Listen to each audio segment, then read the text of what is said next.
Shalom, bien-aimés dans le Seigneur, grande est notre joie de nous retrouver pour notre méditation au pied du grand roi. Nous sommes le jeudi 9 janvier 2025 et nous vous saluons au nom de notre Seigneur et Sauveur Jésus-Christ. Nous allons lire un texte pour ce jour, pour notre méditation du jour, dans les Actes des Apôtres. Actes chapitre 8, verset 35, nous lirons dans une seule version, dans la version Louis II, il est écrit « Alors Philippe, ouvrant la bouche et commençant par ce passage, lui annonça la bonne nouvelle de Jésus. » La bonne nouvelle de Jésus, la bonne nouvelle, tel est le thème de notre méditation de ce jeudi 9 janvier 2025. Bien-aimés dans le Seigneur, la bonne nouvelle de Jésus est la plus belle histoire de la création, évoquant le plan du salut conçu sur base de l'amour de Dieu pour l'humanité, exécuté et accompli merveilleusement par le Christ et qui a changé le cours de l'histoire de l'humanité. Cette histoire a commencé à Éden, a été accomplie à Golgotha et continue et s'arrêtera aux noces de l'agneau avec l'Église pour entrer dans un nouveau monde. Le texte du jour nous parle de l'annonce de la bonne nouvelle dans le livre d'Ésaïe, que l'eunuque éthiopien lisait, mais sans discernement. C'est le cas de plusieurs qui n'arrivent pas à voir cette bonne nouvelle de Genèse, Apocalypse. Comme le dit Luc chapitre 24, verset 45, ces personnes étaient voilées. Pourtant, il est écrit dans Luc chapitre 24, verset 27, « Et commençant par Moïse et par tous les prophètes, il leur expliqua dans toutes les Écritures ce qui le concernait Jésus. » C'est Jésus qui parle.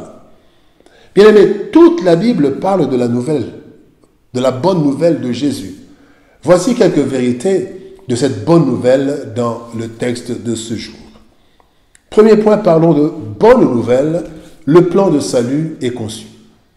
Genèse chapitre 3, verset 15, la Bible dit « Voici ce que je décide », c'est Dieu qui parle. « La femme et toi, vous deviendrez des ennemis. Ceux qui naîtront d'elle et ceux qui naîtront de toi deviendront des ennemis.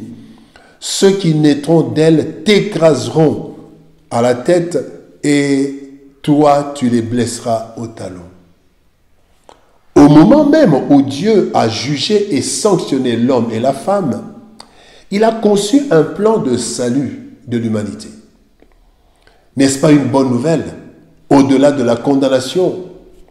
Le diable réussit à faire tomber le couple Ève et Adam. Cependant, le Créateur a annoncé que la descendance de la femme prendra le dessus sur celle du serpent. Voilà la bonne nouvelle. 1. L'amour de Dieu est plus fort que notre péché. La Bible dit « Rien ne pourra nous séparer de l'amour de Dieu ». Romains chapitre 8, verset 38. Deuxième chose dans la bonne nouvelle, c'est que Dieu ne nous rejette jamais indéfiniment. Lamentation 3, 31 nous dit « Car le Seigneur ne rejette pas toujours ». Oui, il peut rejeter, mais pas toujours. Troisièmement, dans cette bonne nouvelle, bien-aimé, la bonne nouvelle, c'est que la colère de Dieu ne lui empêche pas de penser à notre bonheur. La colère, vous savez, parfois des personnes, quand les personnes sont en colère, ils oublient même de faire le bien. Mais la colère de Dieu ne lui empêche pas de penser à notre bonheur. Ainsi, il est écrit dans Ésaïe 54, verset 8, « Dans un instant de colère, je t'avais un moment dérobé ma face. Mais avec un amour éternel, j'aurai compassion de toi, dit ton Rédempteur, l'Éternel. » Donc, la colère de Dieu n'empêche pas Dieu de penser à notre bonheur. Bien-aimé, l'histoire du salut commence donc au Jardin d'Éden.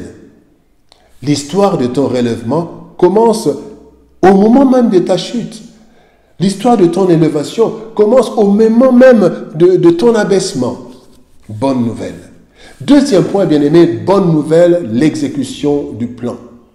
Luc 2, 10 nous dit, « Mais l'ange leur dit, ne craignez point, car je vous annonce une bonne nouvelle, qui sera pour tout le monde le sujet d'une grande joie.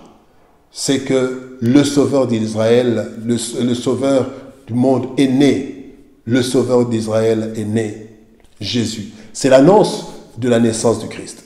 Bien-aimé, conçu 2500 ans avant son exécution, Le plan de salut a été annoncé par Isaïe 700 ans avant et exécuté à partir de la naissance du Christ. La longueur du temps d'exécution des promesses de Dieu dépend de Dieu lui-même, qui fait toutes choses bonnes en son temps, selon Ecclésiaste chapitre 3, verset 11. Il fait toutes choses bonnes en son temps.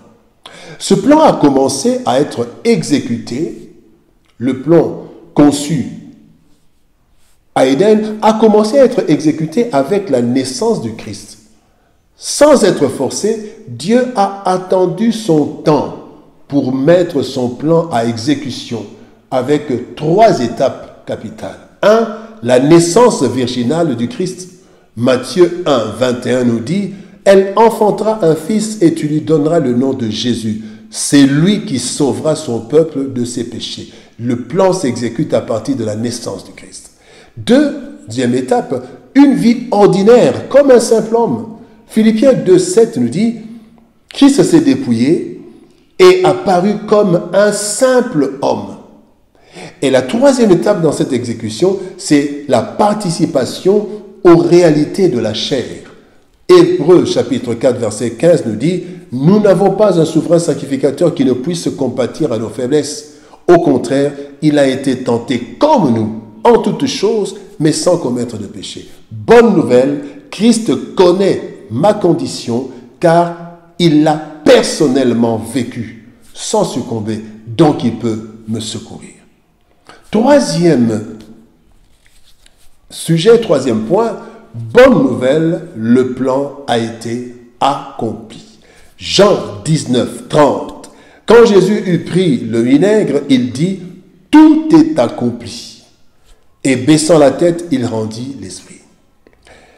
Un célèbre proverbe ivoirien dit « Quelle que soit la durée de la nuit, le soleil brillera. » Et la Bible nous dit « Les ténèbres ne régneront pas toujours. » Ésaïe chapitre 8, verset 23. Enfin, la bonne nouvelle est tombée. Le plan conçu 2500 ans avant, annoncé 700 ans avant, s'est accompli à Golgotha il y a plus de 2000 ans. Par ce plan, nous comprenons que 1. La parole de Dieu finit toujours par être exécutée. Jérémie 1, 12 dit « Tu as bien vu, je veille sur ma parole pour l'exécuter. » Deuxième chose, nous comprenons que rien ne peut s'opposer au plan de Dieu.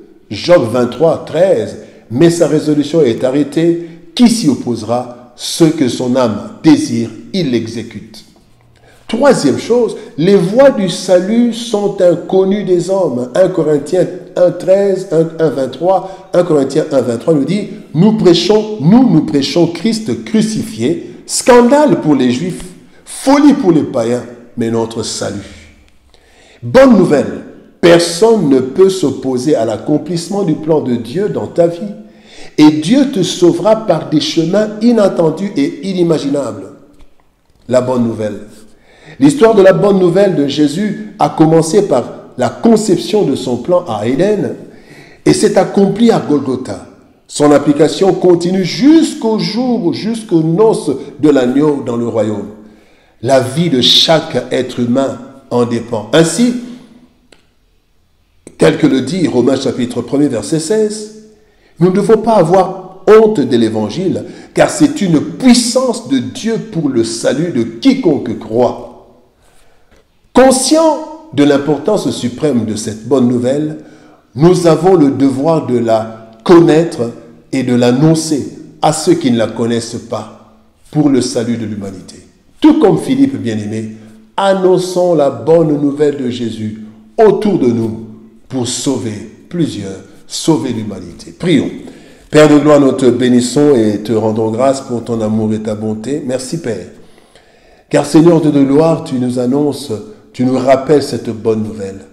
Dès le jardin d'Éden, tu l'avais conçu et c'est accompli à Golgotha avec l'exécution qui a commencé à la naissance de Jésus.